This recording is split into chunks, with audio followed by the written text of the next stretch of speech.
All right, today is following on from trying to increase your anterior core strength and control for someone who's got a bit of a hyperlordotic back, you know, that anterior pelvic tilt that some people get. So what I'm going to work on is how to progress from like a knee float through to a tabletop through to a dead bug. Now, a lot of people are doing dead bugs straight off the bat, but if you're someone who's a bit sort of curvy in the lower back and you've got this sort of protruding abdomen and a bit of an anterior tilt, then this one's for you, because if you can start right back at the basics and get your control and your form right, then the dead bug at the end is actually going to work for you.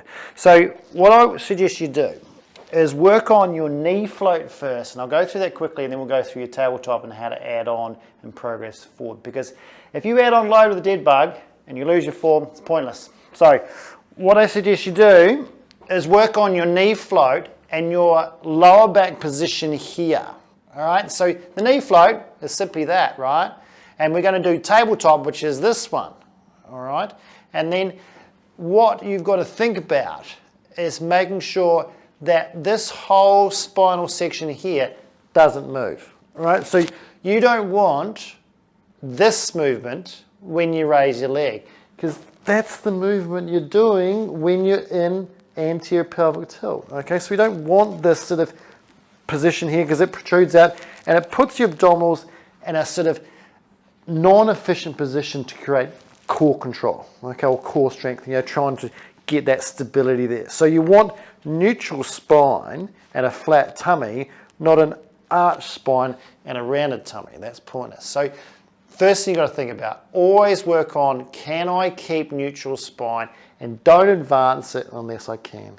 So best way to sort of measure or monitor what you're doing, put your hand just a little bit under your back. So I'm just talking about not all the way where your hands would meet. I'm talking about sort of halfway. So half of halfway, if you like. So not towards the spine, but halfway. So you can keep your spine neutral. Now, if you go neutral, that back should be touching your hand. So your back should be just touching, not pushing on it, just touching your hand.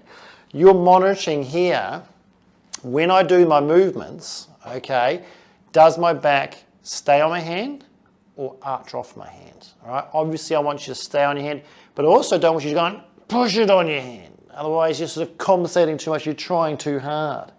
So the hands is there as a measure, all right? It's there to sort of monitor what you're doing. Now, first one, if you watch my core videos on how to activate transversals, go look at those, okay? But what I suggest you do is draw on that pelvic floor here to get a bit of tightness activated, get your TA working.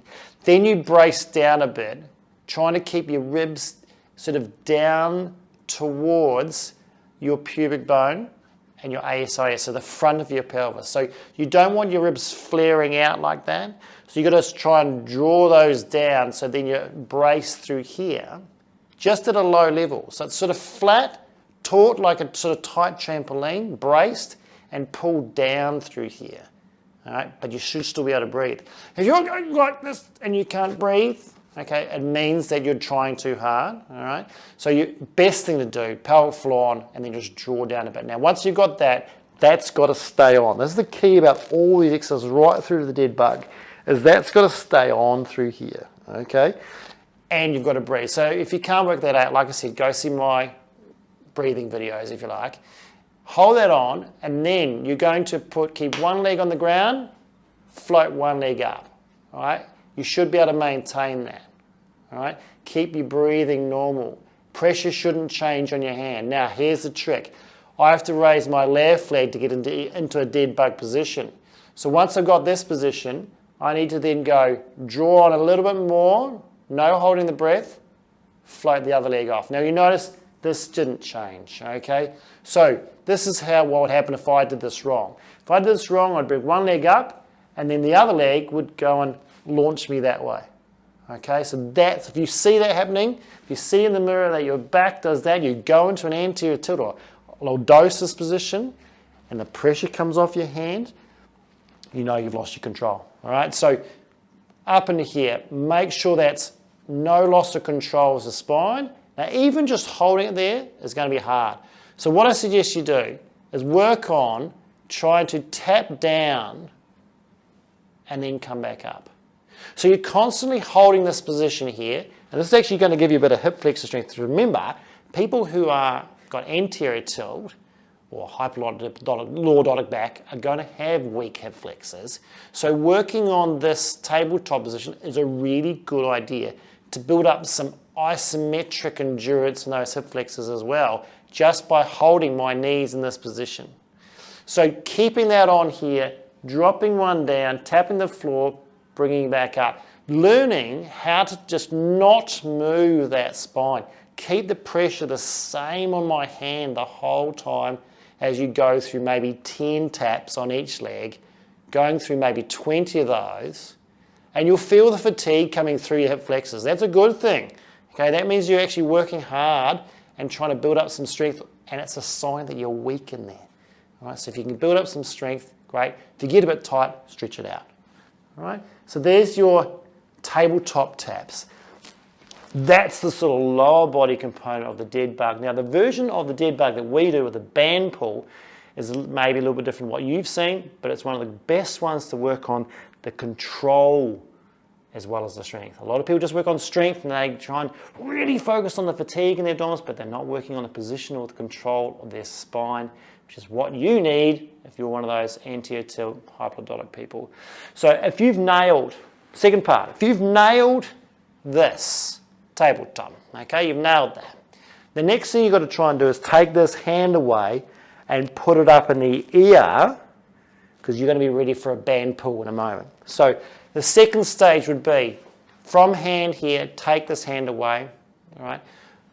Get your spine set, bring this leg up, bring your second leg up, then you bring your hands up into here, all right? So as you lower down, it's a little bit harder. There's more demand because my hands are not stabilizing on the ground now.